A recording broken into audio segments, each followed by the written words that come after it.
जय हरी शेतकरी मित्रांनो, ही जी काही राज्य सरकारनं कर्जमाफी दिलेली आहे आणि यामध्ये जे काही निकष अटी नियम लावलेले आहेत आणि या माध्यमातून पाहिजे तेवढ्या शेतकऱ्याला या कर्जमाफीचा फायदा मिळणार नाही आणि त्याची खऱ्या कार्यक्रमाला आता सुरुवात झाली आहे आणि तुम्हाला खऱ्या इंटरेस्टिंग गोष्टी आजच्या या व्हिडिओच्या माध्यमातून मिळणार आहेत. अधिवेशनाला आजपासून सुरुवात झाली.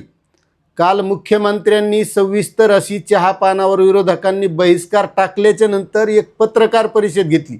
आता त्या पत्रकार परिषदेमध्ये काय म्हणलेत त्याबाबतचा आपला हा व्हिडिओ आहे. तो तुम्ही बघितला नसेल तर तो सविस्तर बघून घ्या. तो काय मी तुमचा वेळ वाया घालून डबल या व्हिडिओमध्ये सांगणार नाही. मात्र थोडक्यात एकच सांगतो की मुख्यमंत्र्यांनी त्यामध्ये एकच सांगितलं की या कर्जमाफीमध्ये जशी आता अंमलबजावणी पुढं होईल त्यामध्ये काय अडचणी येतील तर त्यामध्ये निकषात बदल केले जातील. आता तुम्हाला सांगतो, मुख्यमंत्री जरी म्हणाले असले की आपण जशा अडचणी येतील तसे बदल करू, आता मला एक सांगा, आजच ज्या काही अडचणी आहेत त्या स्पष्ट दिसायल्यात का नाही की 2019च्या शेतकऱ्यांना या कर्जमाफीचा 2 लाखाचा लाभ मिळणार नाही. त्याच्यानंतर जे रेग्युलर भरणारे शेतकरी आहेत त्याला 50,000 मिळणार आहेत. त्याच्यानंतर 2 लाखाच्या वरचे जे शेतकरी आहेत आणि 2019ला पात्र नाहीत त्याला वरची रक्कम भरावी लागेल तेव्हा ते पात्र होणार आहेत. आणि 2019ला लाभही मिळालेला असला तरी पण वरची रक्कम जेवढी असेल 4 लाख असेल 2 लाख असेल ती भरल्याशिवाय 50,000चा लाभ मिळणार नाही.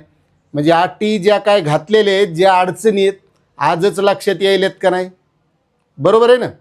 हे तुम्हाला पटत असेल तर नक्कीच लाईक करा, चॅनलवर नवीन असताल तर सबस्क्राईब करा, आणखी पुन्हा शेतकऱ्याला शेअर करा. कारण या इंटरेस्टिंग महत्त्वाच्या गोष्टी ह्या शेतकऱ्याच्या लक्षात आल्या पाहिजे. कारण आता जे 2 आंदोलनं झाले होते तुम्ही पाहिला असं, एक पंढरपूरमध्ये रोहित पवारांचं आंदोलन झालं. आता त्या आंदोलनात त्यांनी अन्नत्याग आंदोलन केलं आणि ते त्यावेळेस फक्त त्यांचं एकट्यापुरतं होतं आणि त्यांच्यासोबत काही 5-25 शेतकरी होते. त्यानं तिथं अन्नत्याग आंदोलन उपोषण केलं. तिथं गिरीश महाजन हे मंत्री आले, मुख्यमंत्र्यांना बोलून आलो, त्यांच्यासोबत चर्चा करून आलो आणि रोहित पवारांना फोन करून तिथं ते उपोषणाला आले.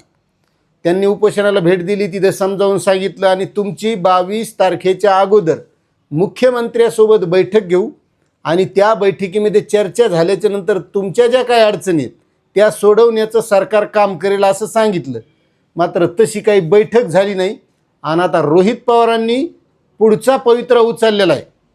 कारण त्यांनी त्याच वेळेस सांगितलं होतं की जर या नियम निकष अटीमध्ये काही बदल झाले नाही तर पुढचं आंदोलन आपलं मराठवाड्यामध्ये असणार आहे.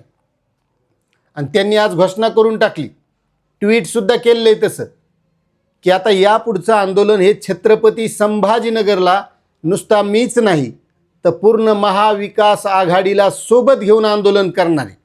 तुम्हाला पुढच्या खास महत्त्वाच्या गोष्टी आता सांगतो मी की आपल्याला काय गरज आहे आणि काय व्हायला पाहिजे. आता हे आंदोलन पंढरपूरला झाल्याच्या नंतर पुन्हा एकदा त्यांचं आंदोलन आता छत्रपती संभाजीनगरला होणार आणि महाविकास आघाडीचं भव्य असं मोठं आंदोलन ते करणार आहेत.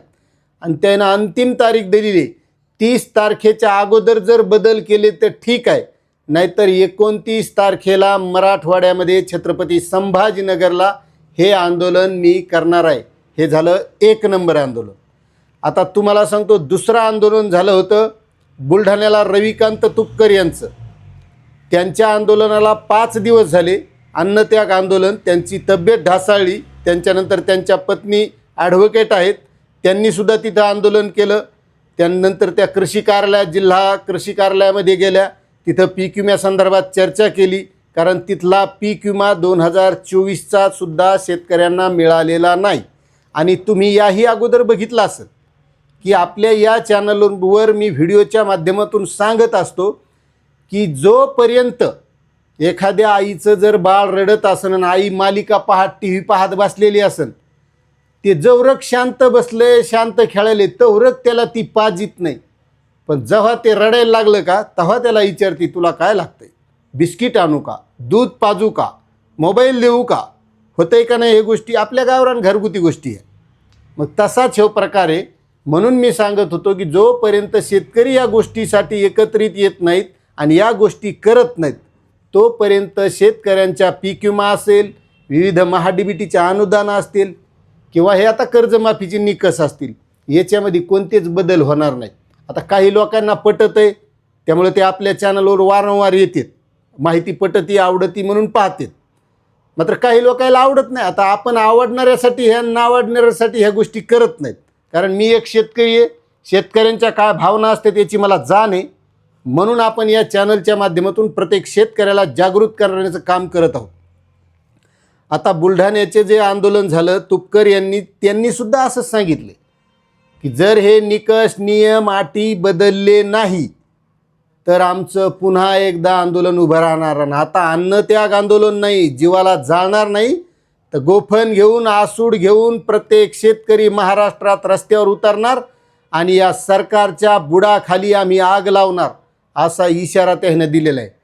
म्हणजे आता एक लक्षात घ्या, जर आता या अधिवेशनाच्या काळामध्ये काल मुख्यमंत्री काय म्हणले की जशा जशा अडचणी येतील तशा या कर्जमाफीच्या निकषामध्ये बदल केले जातील. म्हणजे त्यांच्या बोलण्याहून हे दिसतंय की अधिवेशनामध्ये काही याच्यात बदल होण्याचा वाण दिसत नाही. त्यामध्ये सुद्धा जे आता आपले स्थानिक आमदार आहेत प्रत्येक तालुक्याची, हे जर तिथं बोलले, याने जर उठाव घेतला तर झाला, लय चांगलं झालं.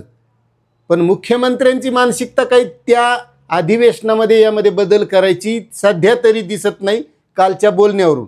या पुढं करू म्हणजे तसंही त्यांनी अगोदर बरेच आश्वासन दिले होते. आता याच 2024च्या विधानसभेच्या निवडणुकीच्या अगोदर सांगितलं होतं आम्ही सत्तेवर आल्याच्या नंतर शेतकऱ्यांचा सरसकट सातबारा कोरा कोरा कोरा करू. केला का बाबा? हो, नाही ना झाला. बरं, त्याच्यानंतर शेतकऱ्यांचे आंदोलनं झाले, त्यावेळेस कुठंही 2 लाखाची कर्जमाफी दिली आणि याच्यात मरणाचे निकष आणि अटी नियमन घालून ठेवले. मग आता ते जर म्हणत असतील की आम्ही जशा अडचणी पुढे येईल तसं सोडवण्याचं काम करू आणि त्यासाठी आम्ही समिती नेमलेली आहे, मग ते त्यावेळेस जसं म्हणले होते 7-12 कोरा करू, तसं आता म्हणाले निकषात बदल करू, तर तसे होतील का? हा सुद्धा महत्त्वाचा प्रश्न आहे. आणि त्याचसाठी आता या 2 व्यक्तीनं, ते कोणत्या पक्षाचे आहेत, कोणाचे आहेत, कशाचे आहेत, शेतकरी म्हणून आपल्याला त्याच्याहून घेणं देणं नाही. मात्र ते शेतकऱ्यांच्या प्रश्नावर जर झगडत असतील आणि त्या माध्यमातून शेतकऱ्यांचा फायदा होणार असेल तर मी म्हणतो शेतकऱ्यांनी त्यांच्या पाठीमागं उभं राहायला अडचण नाही. आता या माध्यमातून काही लोक असंही सांगतील की रोहित पवार हे स्वतःच्या पक्ष वाढवण्यासाठी करायलेत, स्वतःच्या पक्षाचा विस्तार करण्यासाठी करायलेत. कोणी काही म्हणू, रविकांत तुपकरांनाही म्हणतात यांना काही पद पाहिजे असेल, काही पाहिजे असेल, तसं त्यांना अगोदरच सांगून ठेवले की मी जे आंदोलन केलं आहे ते शेतकऱ्याप्रती केलं आहे, शेतकऱ्यांच्याबद्दल मला चांगल्या माझ्या भावना आहेत त्यामुळं केलं आहे, मला ना आमदारकी पाहिजे ना खासदारकी पाहिजे. बरं, ते कोणी काही म्हणलं त्याला पाहिजे असेल यावरही दुमत नाही आपलं. मात्र जर ते शेतकऱ्यांसाठी करत असतील तर शेतकऱ्यांनी त्यांच्या पाठीमागं उभं राहिलं पाहिजे. आणि त्यांनी आता या पुढच्या आंदोलनाच्या घोषणा केलेल्या आहेत. त्यामुळं जर या विधानसभा अधिवेशनामध्ये जर यामध्ये बदल होत असेल तर तो आपल्या शेतकऱ्यांच्या फायद्याचा आहे. आणि जरी नाही झाला तरी ते पुढं आंदोलन करतील. त्या आंदोलनाच्या माध्यमातून जर या अटी आणि निकषामध्ये बदल झाला तर तो नक्कीच शेतकऱ्यांचा फायदा असेल. त्यामुळे शेतकऱ्यांनी त्यांच्या पाठीमागं उभं राहण्याचं गरज आहे आणि हेच महत्त्वाचं आहे असं मला वाटतंय. आता यावर तुमचं काय मत आहे आणि आपली माहिती आवडत असेल तर नक्कीच चॅनलला सबस्क्राईब करा. आणि यापुढे जी काही नवीन माहिती येईल ती आपण या चॅनलच्या माध्यमातून रेग्युलर देण्याचा प्रयत्न करणार आहोत. जय हिंद, जय महाराष्ट्र, जय जवान, जय किसान.